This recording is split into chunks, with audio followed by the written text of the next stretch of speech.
Hi, welcome to Storytime with Banter Room, where we have people come share their personal experiences with us, and we get to hear how God has basically been present and evident in their lives. And today we have Iniabasi. Hi, Iniabasi. Hi. Who is here to share her salvation experience with us, and basically her journey to finding God and up to where she is today. Iniabasi, how are you doing? I'm fine, thank you. So I'm really curious about who you are and where you've come from to where you are today. And the first question I want to ask is, who is Iniabasi? Okay, so I'm a healer. I'm an atmosphere creator. I'm a therapist. I'm an artist, and I'm a broadcaster. Wow.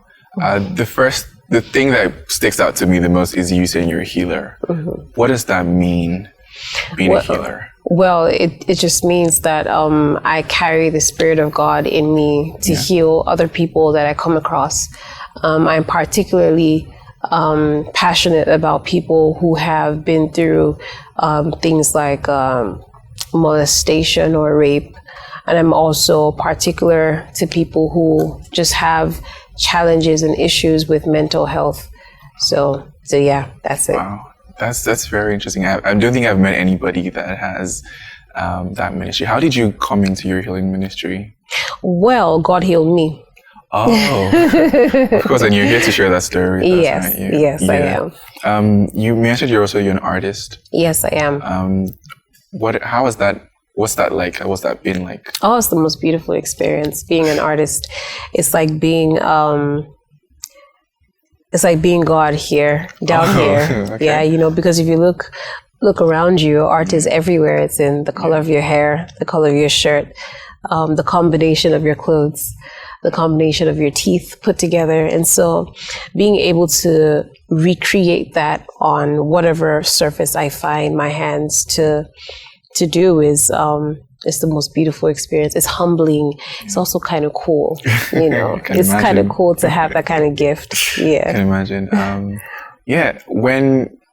So did you study art, or no, I never were you just did. Like one of those gifted people? Yeah, I'm one of those gifted people. Sue me. Okay.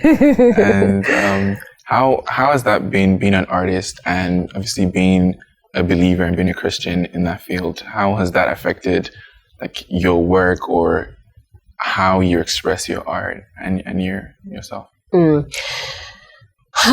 Being a believer and being an artist has pushed me into being more sensitive, and in being more sensitive, like being more discerning. Should I be creating this? As I'm creating this, what's the context behind it? What's God trying to say? What is God doing? Who is going to be healed just by looking at this? Who is going to receive a message? What message am I passing across? Because I know that as a child of God, as a son of God, I can't just do anything. Nothing happens by coincidence, as with my father, so whatever it is that I do has to have a message. Whatever it is that I do has to have a purpose. It has to have an assignment. So in creating the art and in working and in being the way I have learned how to be intentional. I guess that's the essence of everything I just said. Oh, that's great. You're what's the word? Multidimensional. Oh, yes. In the way you express your life and the way you live. I like the way that sounds. Thank you. Thank you so much. You're welcome. So, first question I want to ask you: where did your journey to finding God begin? My journey to finding God began in 2014. And the funny thing is, I've shared this story multiple times, but today I will share it to you in a different way, because if you had asked me this question, I'll have told you, well, I found God a while ago. I did find God a while ago, but I would say that I found God in 2014. And should I just go right into it? Should I just tell you? Sure. Okay, so 2014. March 29, 2014, I'm sitting in my office at work. I worked at a radio station then. It's a Saturday. So I went to work I had a show So I was done broadcasting, done presenting, and I was waiting. We were going to celebrate my sister's birthday. My sister's birthday is March 20th. So this was a weekend. We're going to celebrate her birthday. And I was waiting for the rest of the crew to get to VI. So I was at work, and I was scrolling through Instagram, and I come across this post from Heather Lindsay, Heather Love, that's her handle on Instagram. And she's worshiping. She went to preach in Atlanta. And so she's standing on the stage wearing this red dress, and she is, I don't know if she's praying or worshiping, but to me, what I see and what I take is that she's worshiping either before she preaches or after. Excuse me. And I look at that picture and I say, God, I want to do this. I love to worship. I want to go around the world and, lead people in worship. I can sing. I want to go around the world and talk about you. But I don't just want to do it because I have a nice voice or because I can talk about you. I want it to have depth, I want it to be substantial. God, please give me a story. I said it. That was my prayer. And so this was in the afternoon. In the evening, I was kidnapped and raped. Yes. Oh my goodness. So it happened that the rest of the crew that I was waiting for had come to VI. We're at this restaurant, and we were having fun.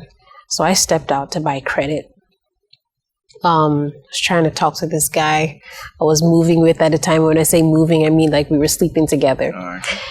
And so I wanted to just talk to him. So I stepped out to buy credit. I stepped away from the restaurant, left my phone with my friend who was looking at pictures of herself on my phone, which is a good thing. So I just stepped out with my wallet, my office pass, and some cash in my wallet. And then I'm almost at the vendors who are selling credit. And then this car pulls up beside me. And the car has two guys. One of them steps out. One of them is driving. They both have guns. One of them steps out, points the gun at me and says, "Get in." And so I'm thinking this is not even real because this is broad daylight. It's evening, yes, but it's still bright. It's still, you can still see each other and see what's going on. Everyone can see what's going on. Everyone is watching, but nobody moves to do anything. And he cocks the gun. And so I have no choice but to get in. So I got into the car, and they were moving round and round and round in circles in VI. They asked me questions. I tried to open the door because my first instinct is to roll out of that car like in the James Bond movies, just roll out, But then the car is locked, so they have the child lock on the car. So I can't open the door. I can't just roll out. My plan is, So the big guy, so it's an older guy, like an old baba driving, wearing this jalabia, and then there's a big guy. He's wearing glasses. So he comes to the back of the car and they're asking me questions. Where do you work? What do you do? They take my wallet. I had 2,000. Now I can't remember. I just had some cash in my wallet. It doesn't matter. And so they take my ATM. They ask me for my phone, but I don't have my phone. And while they're asking me questions, they tell me to close my eyes. But I want to see where we're going. I want to know what's going on. Who are these people? What is happening? How can I get out of here? And so because I'm not closing my eyes, they're slapping me around, knocking me, beating me, telling me to close my eyes. And so they get fed up. And the Baba who's driving says, "We have to kill her." He says it in Yoruba. Then he says in English, he says, "We have to kill her." He's speaking pidgin as well. That, I've seen their faces and they can't have that. And so they have to kill me. And so they begin, discussing where they would drop my body after they kill me. Bar Beach is still in existence then. Excuse me. And so they're wondering, should they drop my body by the beach, or should they take it into the water, or just at the entrance of the beach by the side of the road? And I'm listening to them thinking, is this how people find out about how they're going to die before they die? And I'm also thinking about my family. They must have been looking for me, wondering where I was, or where I am. And I want to start crying. I actually do start crying because I'm thinking about my family and they not knowing that I'm in this car. And, I'm imagining, my mind goes far, and I'm imagining me actually being dead and my family just finding out probably on social media or just randomly coming across my body, So I'm sitting in this car. They take my ATM, ask me to close my eyes. They give it to somebody else. The person withdraws all my money, just paid my salary. So there's money in there. So they take everything. And then this guy, the big guy, so he asked me to give him a blowjob. And I have no choice, but I have to, because all I'm just thinking is I need to, stay alive. So whatever it is that he asked me to do, I have to do it. And so even while I'm doing that, he's still beating me. And then he tells me I'm wearing a jumpsuit, asks me to take off my jumpsuit, and I'm crying, I'm begging him. But the more I beg, it's like I seem to make, he wasn't angry. He was just really, what's the word now? Anyway, so he shouts at me to take it off. I do. I'm wearing just my underwear and I'm just begging him. No, I'm just, I reach a point where I'm like, if you're going to rape me, just go ahead and do it. Don't touch me. I don't want to have the memory of you touching me. I eventually take off my underwear. So I'm sitting in the back of this car naked and we're moving around in circles in Victoria Island. And the irony is that I'm in this car and life is going on outside on the roads. Everybody else is moving about their lives and they have no idea that madness is going on inside this car. And I remember he eventually raping me. And I remember I remember looking out of the window, my body just going numb, my mind going numb. And I remember staring outside the window, staring at people boarding a bus because we had even reached a red light, and we were there. And then we entered another road. I didn't even know where we entered. Then he asked me to dress up. And then he started asking me silly questions like if I had a boyfriend and stuff like that. Anyway, so they dropped me 2 streets behind my office as it then. And then I walk to my office and ask my colleague to take me back home. But then this began the journey of my life with God. It really did. My life spiraled downward after that. At first I told myself this has happened to me for a reason, but I forgot about it. I didn't remember until a year after that I'd asked God for a story. I didn't marry the two together. I didn't think about it. At first I told myself, I'm not going to ask God why. I'm not going to become a recluse. I'm not going to become one of those people who things like this happen to and they just change. I'm not going to let this change my life. It did change my life, but in a good way. The sad thing about it, and another thing that night was that we went to hospitals, but nobody would take me. No one wanted to treat a rape victim. We went to about 7 hospitals that night. One finally took me, but we went to different places. One hospital said, a really big hospital in Victoria Island said they had to fly in a consultant to treat me, and it was just the basics really, and even the hospital that took me in, the doctor, he kept acting like I was disturbing him. He just asked me to step into the toilet and wash myself, that there was a bucket and bowl. And I remember my siblings all coming into the toilet, and we were 4. I was sitting, 3 of them were standing, and they checked the water that I was supposed to use to wash myself. It had particles in it. And we just stepped out, let's go. And we didn't even know we were supposed to go to the hospital because everyone was in shock. But 2 of my sister's friends who had come, to celebrate with us were doctors. So they were the ones who kicked everyone into action. And so I was stepping out of the doctor's office and she met me and was like, what happened? What did he say? I told her. She went back and, raved and ranted. And then he finally did the necessary procedures to take care of me that night.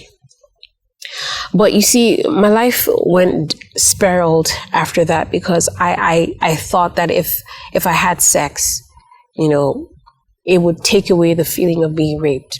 So I had sex as many times as possible with different people. But then that was another kind of hell. Because after a while, I didn't know that, I wasn't sure which one I was dealing with, whether it was the nightmare of being raped or it was the temporary high or the anticlimax of having sex and, just feeling empty afterwards. But yeah, that was the beginning of the journey. And so yeah. Wow. That's a really packed story.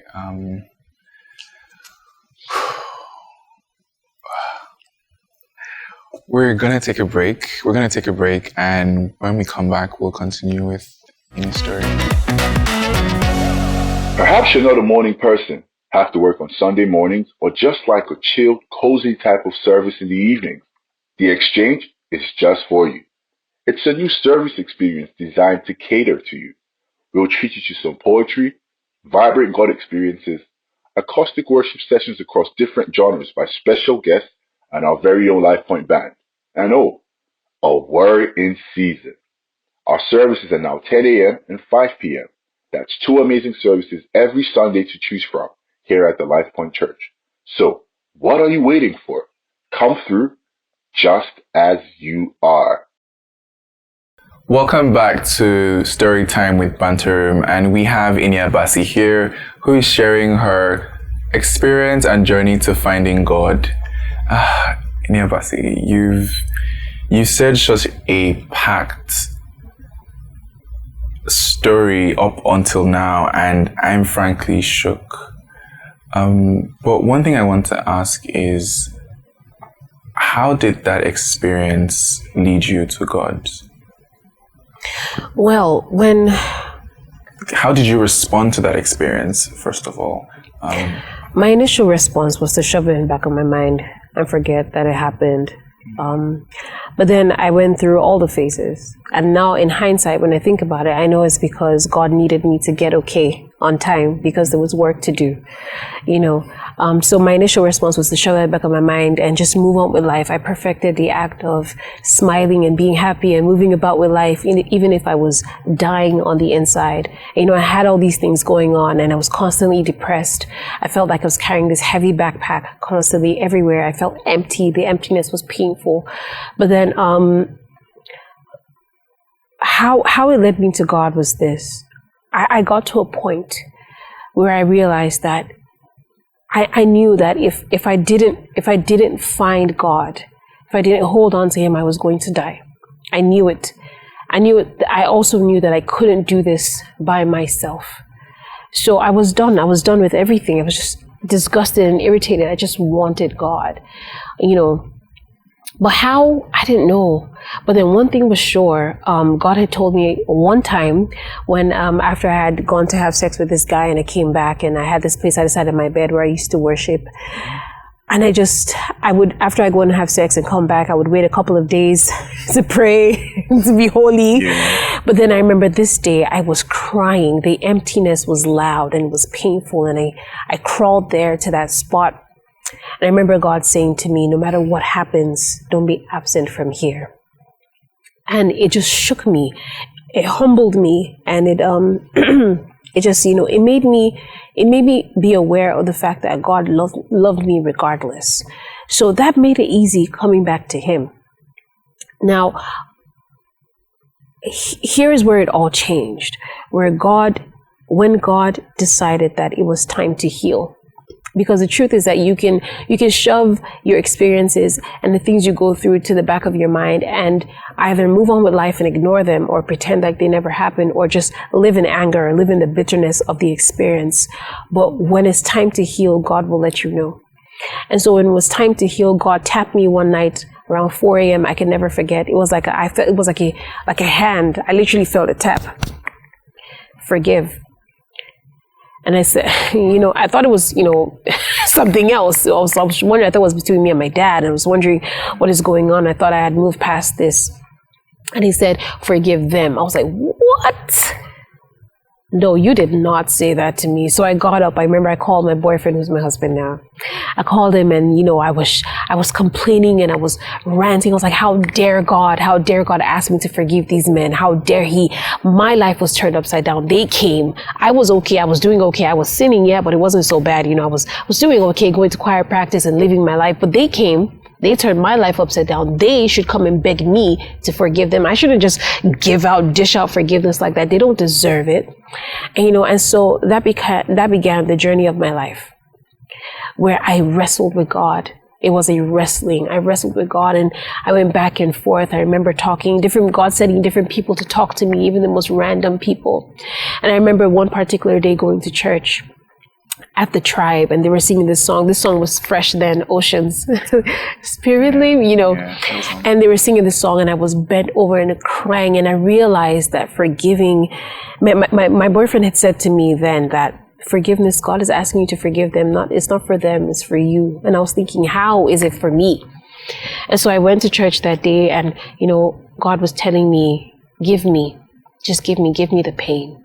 By this time, I had wrestled with God so much that I had come to a knowing that I was only struggling and holding back, not forgiving these men, because forgiving them meant letting go of the pain, letting go of the memories, letting go of the anger. And I wasn't sure how to live my life without those things anymore. I wasn't sure. It was at the back of my mind, but it was a box that I went to occasionally and opened up and just wallowed there. You know, I wallowed in the anger, I sat down and immersed myself in the pain, went through the memories a little bit, just enough to make me more angry, just enough to make me cry again, just enough to pity myself that this happened to me. And, you know, and I realized that forgiving meant that I would have to let go of that box. And I didn't know how to live my life. I felt like my life would have no meaning, like there would be nothing for me to get up and do again. And God kept saying, I remember seeing God's hand right beside my face, and he was saying, give me, just give me. And he was like, just put it here, just take it and give it to me. It's not yours to hold, actually, it's not. I just want you to give it to me. Well, I finally got to the point where I gave it to God because I realized that I had to share my story, and there was no time. People's lives were dependent on the fact that I was going to share my story. And then I'm not going to tell you that I forgave them immediately, but I was ready to start the journey. God took me through a whole process. And in doing that, in sharing my story in different places, every time I shared my story, God healed me. Every time I remembered, I forgave. Every time I remembered, God healed me again. So it was an ongoing process. And also, I got to a point where I realized that as much as I needed God, God needed me. As much as I needed God, God wanted to love me. He wanted to give me everything that I was looking for, which was peace of mind and wholeness and healing. And yeah, that's as much as I can summarize and tell you. But yeah. That's good. I want to tell you one more thing. I know we're running out of time, but I just want to tell you one more thing. As of when God began to, because people say don't ever ask God why, but I did ask God why, and God answered me in a number of years. Each year, God will answer me. And I asked God two questions. One, because while I was in that car, I remembered that people would share their testimonies and say, I just called on the name of Jesus and, you know, the door just opened or something happened. So I was pleading the blood of Jesus, but nothing happened. And I was wondering why. And so I asked God, where were you? Why didn't you answer me? I called the blood of Jesus. Why didn't you come through? What happened? And God answered me last year during the pandemic. He answered that particular question. He led me to read the story of Lazarus and how they had come to Jesus and told him that Lazarus is sick, Lazarus is dying, but Jesus didn't go. He waited 4 days. And you know, 4 days Lazarus died and he was sure that Lazarus was dead. Then he went. He got there and Jesus wept. For the first time ever, that particular verse hit me. And God told me as I was reading it, he said, I was there. I was in the car. I was there when they took you. I was there when they raped you. And I cried. I wept as you were crying. I was broken as much as you were broken. I was there. But look, there was a plan. I kept you. I gave you peace. You didn't know it, but I did. I stopped them from killing you.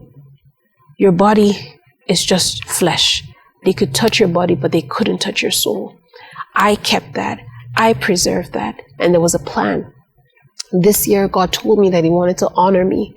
God wanted to honor the fact that I chose him. Remember when I told you that I asked God for a story? That was me choosing God. That was me. There was a plan in motion. The story that happened, the conversation that happened at the beginning of Job's turmoil happened at the beginning of mine.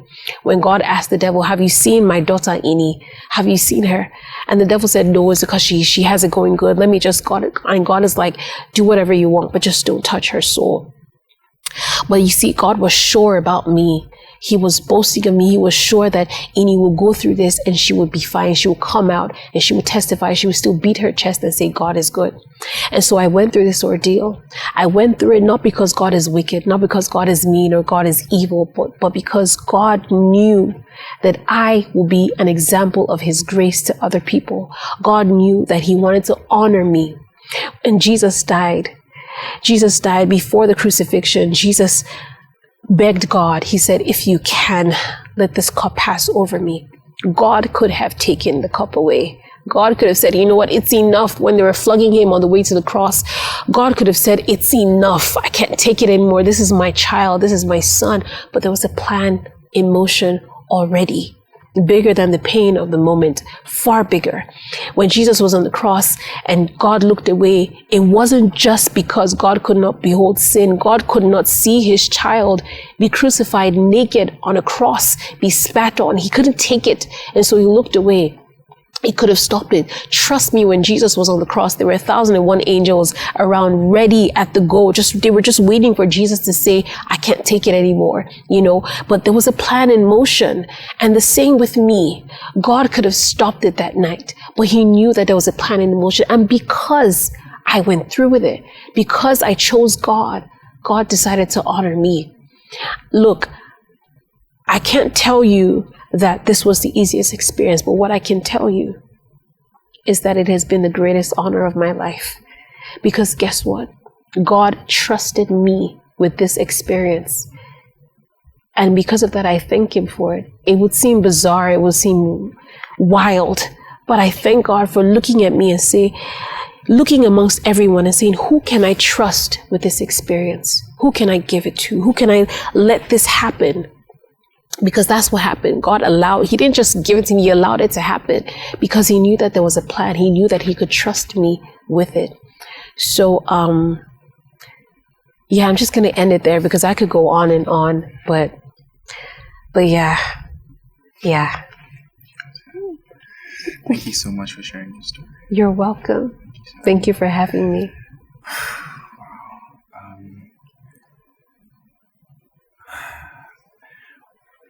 I have questions to ask, but I think you've shared the most important parts of your story. And I think that for anyone who's watching and listening to your story, there's so much for them there.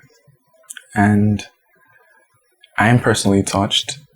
And I know that so many other people will be touched by your story. And I'm proud that you let God use you to share your story. And I'm proud that you chose God eventually, and you're here as a beacon and as a testimony to anyone else who's in that space or been through that or who has had a similar experience to see that. Thank you so much, Iniabasi. Thank you. Wow. That's Iniabasi's story. It's been something. I'm so full of emotion right now, and thank you again. You're welcome. Thank you again. So that's it for today's episode of Storytime with Banter Room. If you'd like to continue the conversation, we're going to be having Clubhouse chats sometime this month, where we'll also continue the conversation around having your experience. You can come up and share experiences with God, where you found God, how you found God, and as well as speak to we're going to have also special guests as well. So look out for that as well. And thank you so much for tuning in to this episode. God bless you and see you at the next one.